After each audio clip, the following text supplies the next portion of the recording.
चलिए बाबू लोग, आज फिर आप लोग के यूट्यूब क्लास में बहुत बहुत स्वागत है। आज हम लोग क्लास 10 के एक्सरसाइज 10.2 का क्वेश्चन नंबर 12 से देखेंगे। उससे पहले मैं एक बात को बता दूं, आज रास्ता बना लिया है तो कल मंजिल भी मिल जाएगी। आज रास्ता बना लिया है तो कल मंजिल भी मिल जाएगी। हौसलों से भरी ये कोशिश एक दिन जरूर रंग लाएगी। देखिए बाबू, सबसे पहले अपने लक्ष्य को पाने के लिए अपने को पूरी तरह से तैयार कर लीजिए। जब तक आपका लक्ष्य निर्धारित नहीं होगा, आप अपने मंजिल तक नहीं पहुंच पाइएगा। ठीक है, चलिए हम लोग अपने क्वेश्चन पर आते हैं। देखिए क्वेश्चन बहुत ही अच्छा है। 4 cm त्रिज्या वाले, त्रिज्या कितनी दी गई है बाबू? 4 cm। एक वृत्त के परिगत एक त्रिभुज दिया गया, ए बी सी एक त्रिभुज है।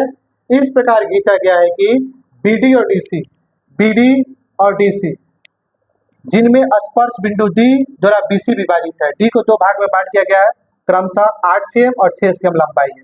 जैसे कि इस फिगर में बनाया गया, क्वेश्चन में जो दिया गया था फिगर भी दिया गया था, बना दिए। भुजा ए बी और ए सी ज्ञात करना है। तो सबसे पहले हम यहाँ पर देखिए रचना किए हैं।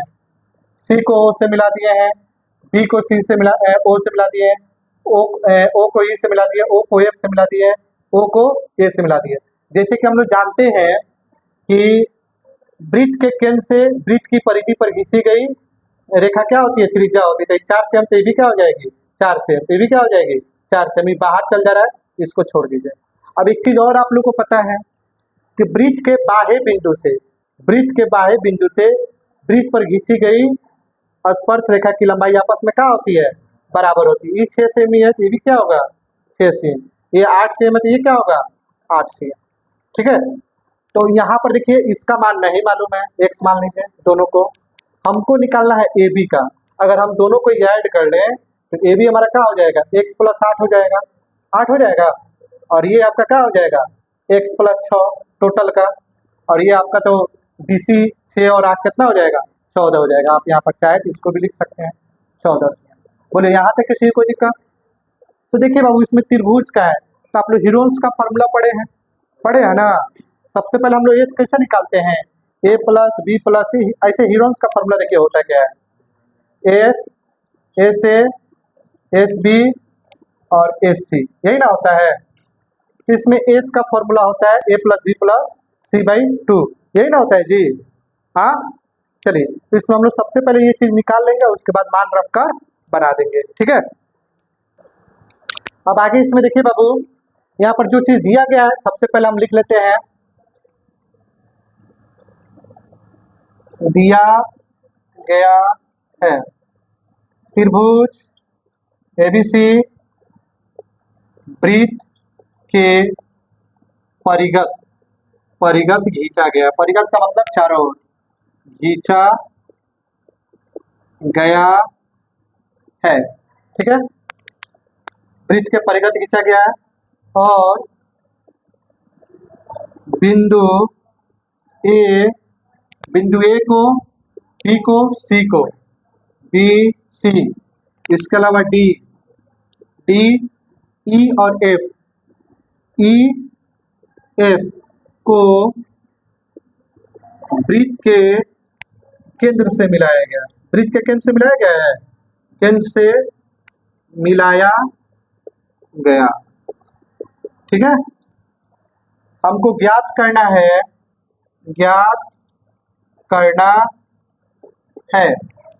ए बी का मान और ए सी का मान।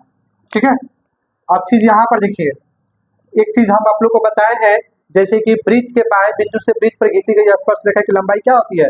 बराबर होती है। तो हम यहाँ पर लिख देते हैं प्रमाण में, हम जानते हैं कि वृत्त के बाह्य बिंदु से खींची गई स्पर्श रेखा की लंबाई समान होती है। इसलिए हमारा सी डी बराबर हो जाएगा किसके? सी एफ के। CD बराबर हो जाएगा CF के, मान कितना दिया है 6 सेंटीमीटर। BD बराबर हो जाएगा BA के, BD बराबर हो जाएगा BE के, कितना 8 सेंटीमीटर। इसके अलावा यहाँ पर देखिए बाबू, हमारा AE और AF कितना दिया है, AE और AF को हम लोग क्या मान लिए हैं, X मान लिए हैं, ठीक है। इसके अलावा अगर देखा जाए तो CD का मान दिया गया है, CD का मान क्या है, ऐसा हम लोग लिख चुके हैं CD का मान। अगर टोटल BC के लेकर चले तो BC क्या हो जाएगा 6 + 8 कितना हो जाएगा 14। इसके अलावा अगर हम AB का मान लेके चले, AB का तो क्या हो जाएगा X + 8 हो जाएगा। AC का लेके चले तो AC क्या है X + 6 सेंटीमीटर हो जाएगा। यानी सबका मान हम लोग लिख लिए। अब हम लोग काम करेंगे इसमें हीरोन्स फार्मूला का। हीरोन्स फार्मूला से इसका यूज करके हम लोग देखेंगे कि त्रिभुज का क्षेत्रफल क्या आ रहा है। अगर त्रिभुज का क्षेत्रफल निकल जाएगा तो हम लोग क्या करेंगे, इसमें देखिए एगो यहाँ त्रिभुज बन रहा है, एगो यहाँ त्रिभुज बन रहा है और एगो इधर त्रिभुज बन रहा है। हम तीनों त्रिभुजों को जब जोड़ देंगे तो इस बड़े वाले त्रिभुज के बराबर हो जाएगा। उसके बाद हमारा X का वैल्यू आ जाएगा। चलिए आप लोग इसका स्क्रीनशॉट ले लीजिए, उसके बाद हम आगे देखते हैं, ठीक है। आप लोग इसका स्क्रीनशॉट ले लीजिए, यहाँ से पर हटा दीजिए, ब्रिज के परिगत खींचा गया है, स्क्रीनशॉट ले लीजिए आप लोग। चलिए आप ध्यान दीजिए बाबू, हम लोग हीरोन्स फार्मूला का यूज करेंगे। हीरोन सूत्र से, हीरोन सूत्र क्या होता है, हम लोग त्रिभुज ABC का क्षेत्रफल ज्ञात करेंगे। क्या होगा formula, S × S - A × S - B × S - C। अब S यहाँ पर क्या होगा, ABC तो समझ में आ रहा है, इसका साइड हो गया, इसका साइड हो गया, S का होगा, इसलिए S हम निकालेंगे सबसे पहले। तीनों साइड को जोड़कर हम 2 से डिवाइड कर देते हैं। तीनों साइड को जोड़कर क्या करते हैं 2 से डिवाइड कर देते हैं। A का मान मान लीजिए कि हमारा क्या हो जाएगा X + 8, X + 8। B का मान नीचे वाला ले लीजिए 14, C का मान इधर वाला ले लीजिए X + 6, X + 6, X 2X 14 26 और 8 28 बट्टा में 2, दोनों में से 2 कॉमन ले लीजिए तो X + 14/2, 2 से 2 कट गया, X + 14, यानी S की वैल्यू कितनी आ गई X + 14 आ गई। S = क्या हो गया X + 14 आ गया। चलिए इतना उतार लीजिए, फिर हम आगे देखते हैं। चलिए अब हम लोग S की वैल्यू निकाल चुके हैं। अब यहाँ पर हम लोग S की वैल्यू रखते हुए चलेंगे और आगे बन जाएगा हमारे क्वेश्चन। देखिए थोड़ा सा लंबा जाएगा, इसलिए थोड़ा सा इधर खसक जाते हैं।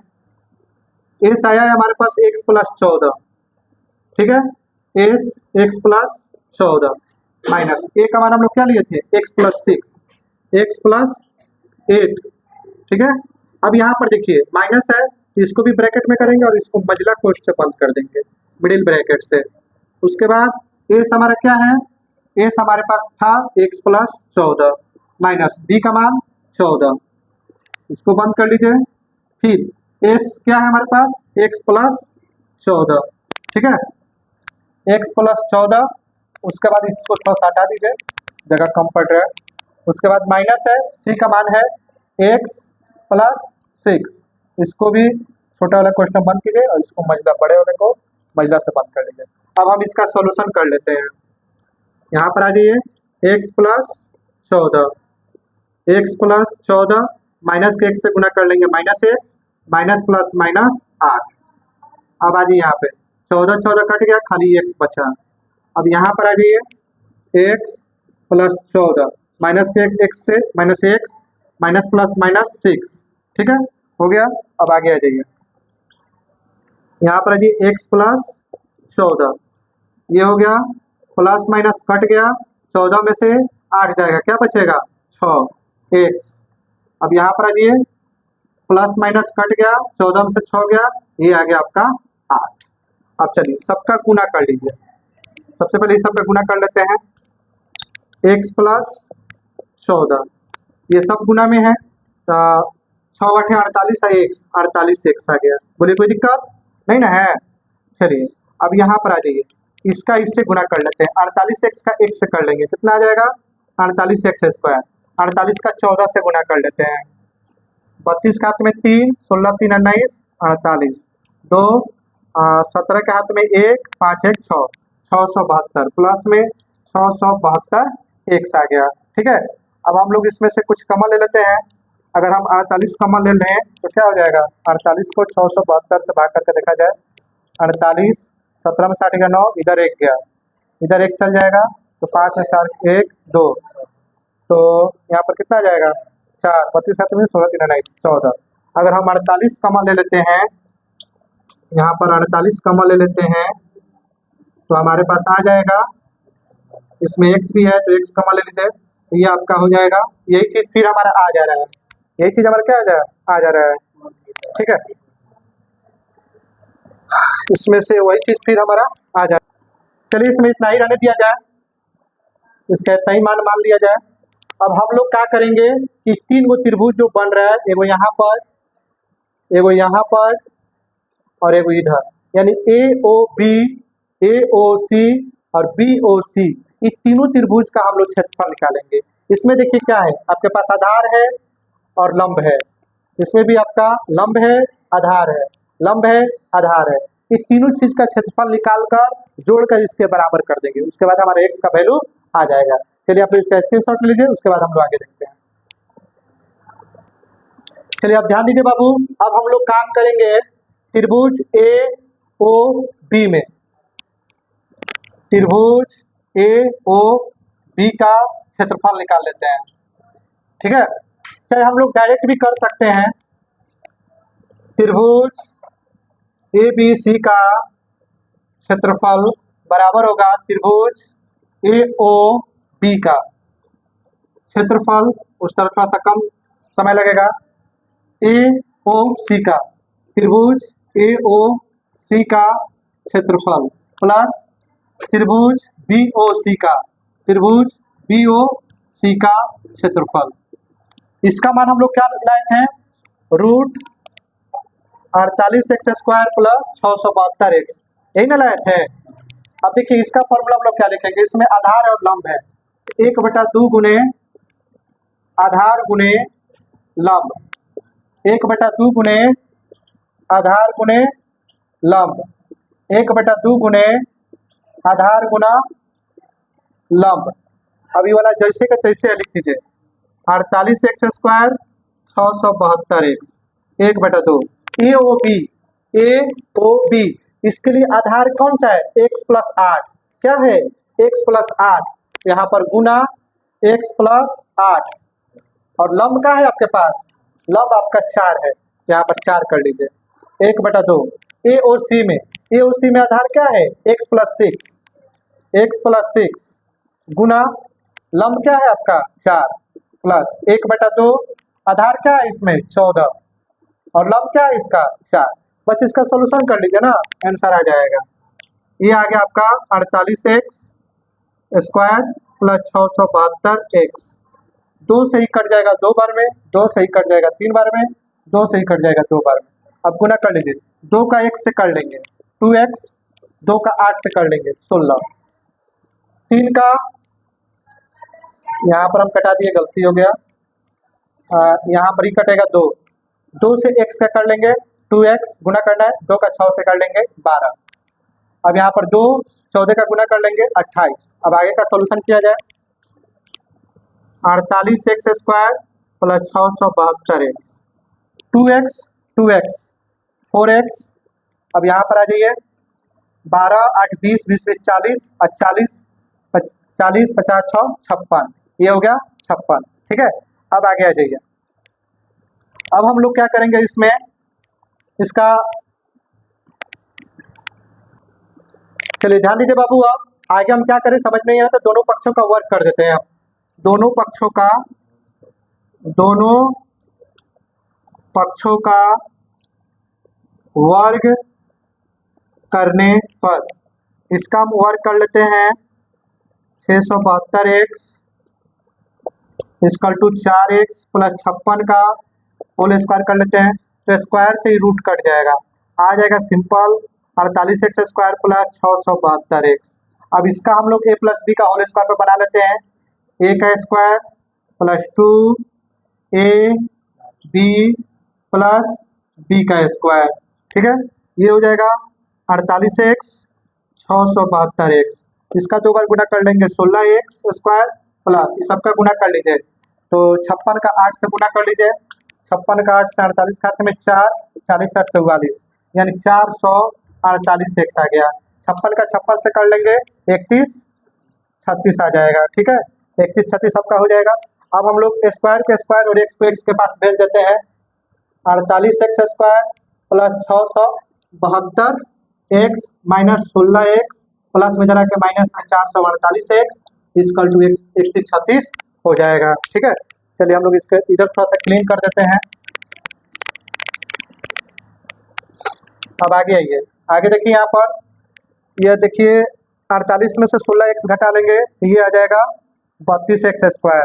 672 में से 448x घटा लीजिए, 672 में से 448, 12 में से 8 गया 4, इधर 1 गया 2 2, ये भी आपका हो जाएगा 224x इक्वल टू 31 36, ये हो गया 32x स्क्वायर, ठीक है, प्लस में 224x और प्लस में इधर आके माइनस में 31 36 इक्वल टू 0। अब इस सब में से हम 32 का मान ले लेते हैं, तो यहाँ पर x स्क्वायर 32 में 7 से गुना कीजिएगा तो 224 आ जाएगा, 7x और 32 में आप 98 से गुना कीजिएगा तो आ जाएगा 31 36 इक्वल टू 0। अभी 32 गुना में इधर भेज दीजिए, ये हो जाएगा क्या 0 में हो जाएगा 98 इक्वल टू 0। अब ये आपको देखिए कैसा दिख रहा है, द्विघात समीकरण के जैसा दिख रहा है। तो हम लोग शुरू वाला लास्ट वाले का गुना करेंगे तो 98 आएगा, प्राइम फैक्टर कर लेंगे तो 49 7 7 यानी 2 गुना 7 गुना 7 यानी 14 गुना 7 हो जाएगा। 14 में से 7 घटाएंगे तो बीच वाला आ जाएगा, तो हम यहाँ पर x square plus 14x minus 7x minus 98 कर लेंगे। चलिए अब हम लोग इसके आगे वहाँ पर देखेंगे, यहाँ पर मिटा देते हैं, तब तक आप लोग इसका स्क्रीनशॉट ले लीजिए। चलिए अब देखिए हम इसमें से दोनों में से कमन ले लेते हैं, तो x कमन लिया जा सकता है, तो हम यहाँ पर x ले लेते हैं, x कमन ले लेंगे, दो में से एगो x बचेगा, यहाँ से x चला गया तो 14 आएगा, प्लस अगर इस दोनों में से -7 कमन ले लें तो इसके जगह पर x बचेगा और -7 में कितना से गुना करेंगे -98 आ जाएगा प्लस 14 से, ठीक है, इक्वल टू 0। अब कमन वाले को एक जगह कर लीजिए, ब्रैकेट वाले को एक जगह कर लीजिए, ठीक है, इक्वल टू 0। अब यहाँ पर देखिए बाबू, यदि कर लीजिए x minus 7 equal to 0, x equal to 7, फिर कर लीजिए x plus 14 equal to 0, x equal to minus में 14, प्लस में जरा के माइनस में, तो ऋणात्मक मान तो होगा नहीं, तो धनात्मक वाला जो मान होगा हमारा वही हो जाएगा, यानी ये वाला मान हमारा नहीं होगा, क्या कि ऋणात्मक में ऋणात्मक मान हमारा नहीं होता है। अतः चाहे हम लोग यहाँ पर लिख सकते हैं प्रश्न से x की वैल्यू आ चुकी है। अब यहाँ पर प्रश्न में देखिए हमारे पास निकालना था क्या, ए बी और ए सी। ए बी की वैल्यू हम लोग क्या लिखे हैं x प्लस 8, x प्लस 8 कर लीजिए, यानी 7 plus 8 equal to 15 cm। A C हम लोग क्या लिखे थे बुआ, x plus 6 equal to 7 plus 6 equal to 13 cm। यही आपका आंसर हो गया, ठीक है। आप लोग इसका स्क्रीनशॉट ले लीजिए। वीडियो अच्छा लगा हो तो लाइक शेयर सब्सक्राइब कीजिए। बहुत बहुत धन्यवाद।